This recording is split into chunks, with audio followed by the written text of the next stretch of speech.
Bonjour à tous. Alors aujourd'hui, je vais vous proposer quelques exercices de respiration pour relâcher le diaphragme et apprendre à gérer le stress. Alors le diaphragme, c'est quoi? C'est une coupole qui se trouve juste ici, qui sépare le thorax de l'abdomen. C'est un muscle qui sert à inspirer.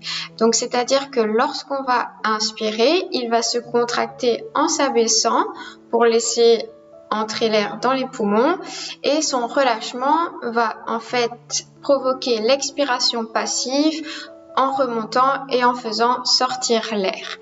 Donc, le diaphragme est souvent bien bloqué en inspiration, donc il est souvent bloqué dans la position basse due au stress tout simplement. Et cette position basse va en fait créer de nombreux symptômes désagréables. Donc, notamment la respiration courte et haute au niveau du thorax. Donc, on va avoir une sensation d'oppression. Donc, la position basse du diaphragme va également comprimer les viscères, ce qui va entraîner des problèmes de transit, des difficultés de digestion, mais également entraîner du reflux gastro-œsophagien.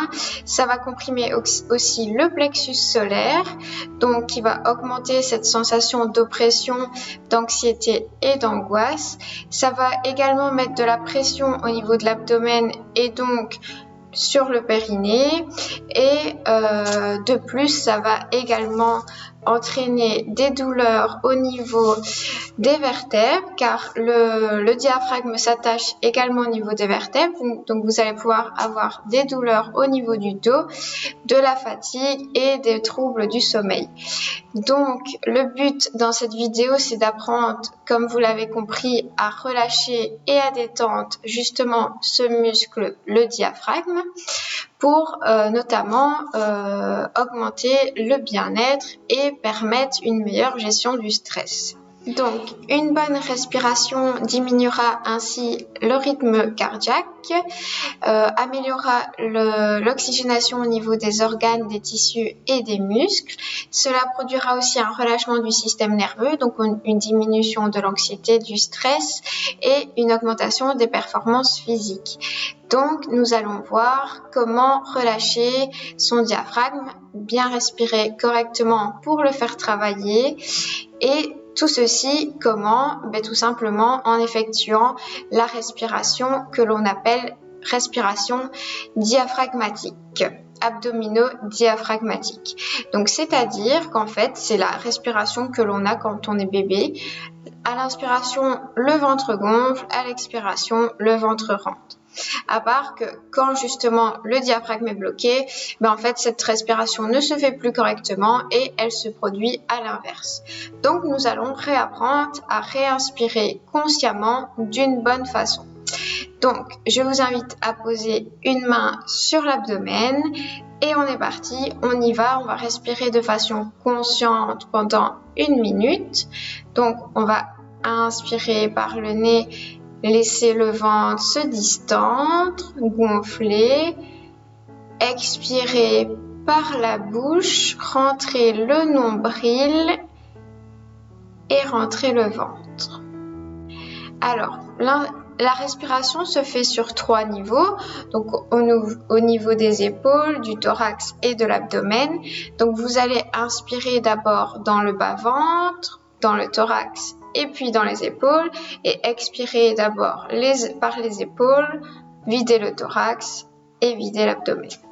Donc vous pouvez répéter plusieurs fois ces cycles inspiratoire, expiratoire en gonflant et en rentrant le ventre pour entraîner le diaphragme à reprendre une position normale et à le faire travailler dans des bonnes amplitudes. Alors, on va voir aussi quelques autres types de respiration pour aider à se détendre, s'endormir, etc. Donc, je vais vous parler de 3 types de respiration. Donc, la première respiration, c'est une respiration qui aide en fait à la décongestion de la sphère ORL. Donc, ce qui est parfait en ce moment de sinusite rhinite, etc., etc. Donc, on va travailler avec notre main pour boucher à la fois une et après l'autre narine. Donc, on va inspirer sur 4 temps avec une narine, bloquer 4 temps et expirer par l'autre narine sur 4 temps et effectuer comme ceci plusieurs cycles de respiration. D'accord? Donc, on y va.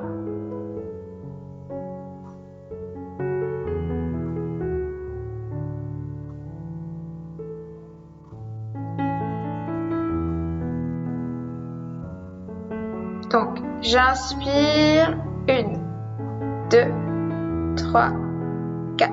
Je bloque 1, 2, 3, 4. J'expire 1, 2, 3, 4. Et voilà, vous faites plusieurs cycles comme ceci. Vous allez sentir que l'air voyage vraiment dans vos sinus et ça a le pouvoir de décongestionner un petit peu la sphère ORL.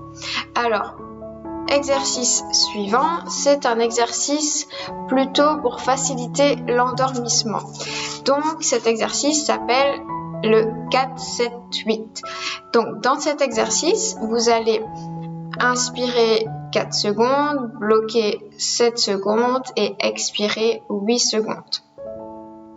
Toujours inspiration nasale, on bloque, on expire par la bouche longtemps. Donc, cet exercice est à répéter plusieurs fois par jour et surtout tous les soirs pour que votre cerveau assimile cette notion de détente et les résultats sont obtenus très très rapidement et après 1 à 2 minutes, le corps a déjà beaucoup plus facile à se détendre, à se relâcher et l'endormissement est donc facilité. Et enfin, la dernière respiration dont je voulais vous parler, c'est la cohérence cardiaque. Donc, il y a plusieurs études qui ont été menées sur ce type de respiration. Donc, c'est une respiration à effectuer 5 minutes pour que le corps ait le temps de réagir. Et en fait, cela consiste en quoi? C'est une respiration sur 5 temps inspiratoires, 5 temps expiratoires. Donc, j'inspire par le nez 5 secondes, j'expire par la bouche 5 secondes. Et vous faites ce cycle pendant 5 minutes et cela aide également à l'endormissement, à la détente, à l'apaisement, en crise d'angoisse, etc. Et c'est aussi un exercice, plus vous le réalisez et plus votre cerveau comprend que c'est pour vous détendre et plus vite il fera effet. Donc, premièrement, pour relâcher son diaphragme, une respiration correcte, donc une respiration diaphragmatique à réapprendre et à réaliser plusieurs fois par jour. L'exercice de la décongestion de la sphère ORL, exercice de l'endormissement 4, 7, 8 et le dernier, la cohérence cardiaque pour vraiment apaiser le niveau d'angoisse et le niveau d'anxiété. Donc voilà, j'espère que cela vous a éclairci un petit peu sur la respiration, le diaphragme. N'hésitez pas si vous avez la moindre question à la poser en commentaire et moi je vous dis à très bientôt.